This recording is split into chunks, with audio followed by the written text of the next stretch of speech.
We're good. All right, here we go. Game night for Dwayne Savitas. First down. Savitas is a high school football referee in Maryland. Here goes 7. He sees a lot of good and not so good during this Thursday night contest between Lackey and Northern high schools. I saw a punch. You see a punch? Yet there's something Savitas enjoys most. Help each other up. Good.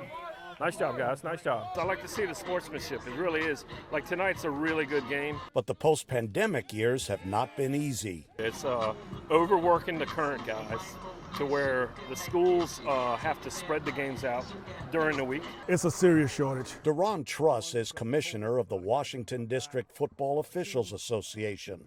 Making sure there are enough officials for the games is a challenge. I've had some games where I've had 4 and some games where I have 3, a varsity game. Ideally, the association would like 6 or 7 officials per game. The shortage has moved some games to Thursdays and Fridays. Box is set. You call it. Go. A big factor for the shortage, fan behavior. It's really tough to balance all that as a part-time official that we come home from work and come right out here to the fields. People will follow folks out to the cars, yell obscenities from the stands, you name it, put their names and their addresses on social media. After the play. Maryland referees get paid $80 a game. Some don't think it's worth it and retire or call games in another state where they get more money. It's too late to get more football officials for this season. Lackey's athletic director remains optimistic about next year. Hopefully we can recruit more of them and get a chance to move back to a singular day throughout the conference and the state. The Chargers fall to Northern during their 3rd straight and final Thursday night game of the season. Having enough referees next year will determine if they return to a normal schedule. For Game Night, I'm Dave Laval. Communities these days are looking for ways to prevent youth from fighting each other. But at this Prince George's County gym, fighting is encouraged. Hassan Jenkins works off some steam. The D.C. native has boxed for about 9 years. I like the winning part, training, sparring. Jenkins belongs to No Excuse Boxing Gym in Capitol Heights. The gym also works to protect young children and adults. We do a lot of work, get the youth off the streets, and have them turn some of that negative energy to positive energy. Lamont Roach Sr. helped start the gym in 2006 with his late cousin, a former firefighter. And he was tired of seeing kids die, and he'd go to the scene and seeing certain things that he said he was going to do something. Since 2007, the gym has been housed in this old barn at Walker Mill Baptist Church. Its pastor called it a natural fit. Having a place where the kids could come in and be safe, with nothing to worry about, and stop the crime. Boxers like Jenkins are glad they have it. I don't know what I'll be doing right now, so I'm glad I got this program. It's keeping my head on straight. I got a future for myself. Organizers say they often have to pick up the tab for youth who can't afford the program. That should improve. I want to bring this $150,000 check to Maryland State Senator Nick Charles presented the funding that will also be used to make much-needed repairs to the building that is over 40 years old. Children are not on the streets committing the carjackings that's taking place. These children are not out here committing armed robberies. Organizers want to build 2 more gyms like this to help more youth around the DMV. In Capitol Heights, Dave Laval, DC News Now. High Point High School prepares for Suitland in this matchup of Prince George's County rivals. Go! It's not just the teams who are ready.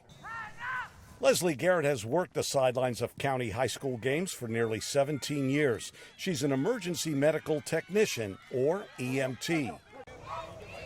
Garrett's job is to treat any injuries, typically the job of athletic trainers. However, there are none at county public schools, according to administrators. Our philosophy is if you're going to have athletics, you should have an athletic trainer.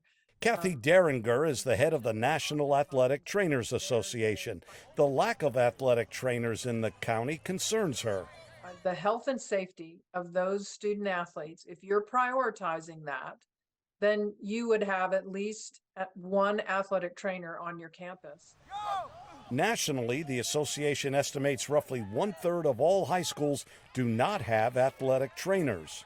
Around Maryland, the number is 25%, Virginia, 23%, and there are no full-time athletic trainers at 44% of all the high schools around D.C.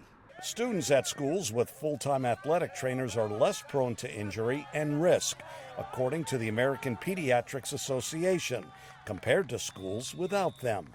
It was waking up with, probably like 10 people around me.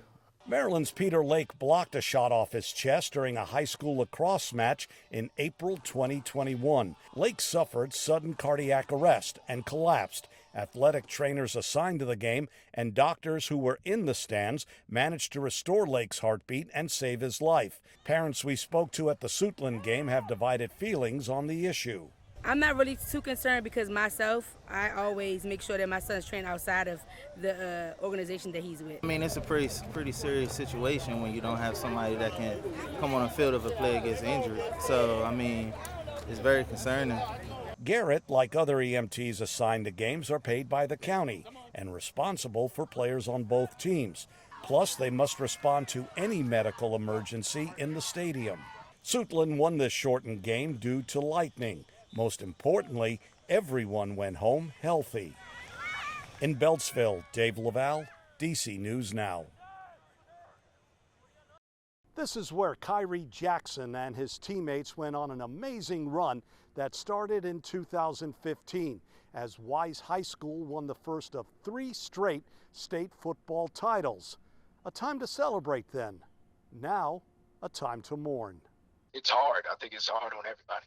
An emotional former Wise head football coach, DeLon Parrish, as he recalled his former star player, Kyrie Jackson. Kyrie always believed in himself. Nobody could tell him any different about the talent that he had and what he could do. Jackson, drafted by the Minnesota Vikings in the 4th round of April's NFL draft, died along with 2 former high school teammates in a crash early Saturday morning. The crash happened on northbound Route 4 and Presidential Parkway in Upper Marlboro. Maryland State Police say the preliminary investigation found 23-year-old Corey Klingman of Upper Marlboro slammed into the Dodge Charger that carried Jackson, Isaiah Hazel, and Anthony A.J. Litton, Jr. Police say Klingman may have sped at the time and alcohol may have been involved. It is a dark day. Jason Gordon is the athletics director at Wise. Jackson had been expected to compete at cornerback for the Vikings after the rookie graduated from Oregon. Hazel worked on his master's degree after his graduation from Maryland. Litton was all set to play at Bowie State this fall after stops at Florida State and Penn State. They were all very remarkable young men.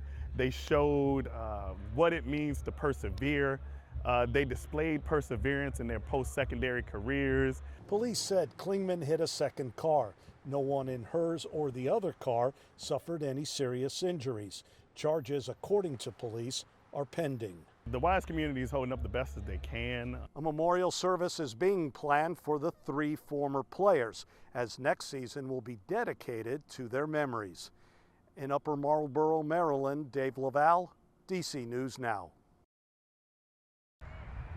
Little Xavier Jones seems a natural during his first time at golf. Xavier is among those at Langston Golf Course learning the game during free lesson Friday. Then we're going to put the left thumb on the club. Yep. Oh my gosh, way better. This is the second year the National Links Trust has partnered with Chevron to offer the lessons at Langston and East Potomac golf courses, which the trust oversees. There's mental benefits, there's health benefits, there's professional benefits. 6-year-old Kai Spaeth joins other young children who make up the majority of those who turn out for the free lessons. The best part is the making the shove. Adults like Nicole Theus also tried their luck on the links. My friend likes golf, and I thought it would be fun to try something that she likes. It's estimated there are roughly 25 million golfers around the country. Roughly only 4 million of them are black. The Trust hosts these lessons once a month through October in underserved areas to attract more players to the game.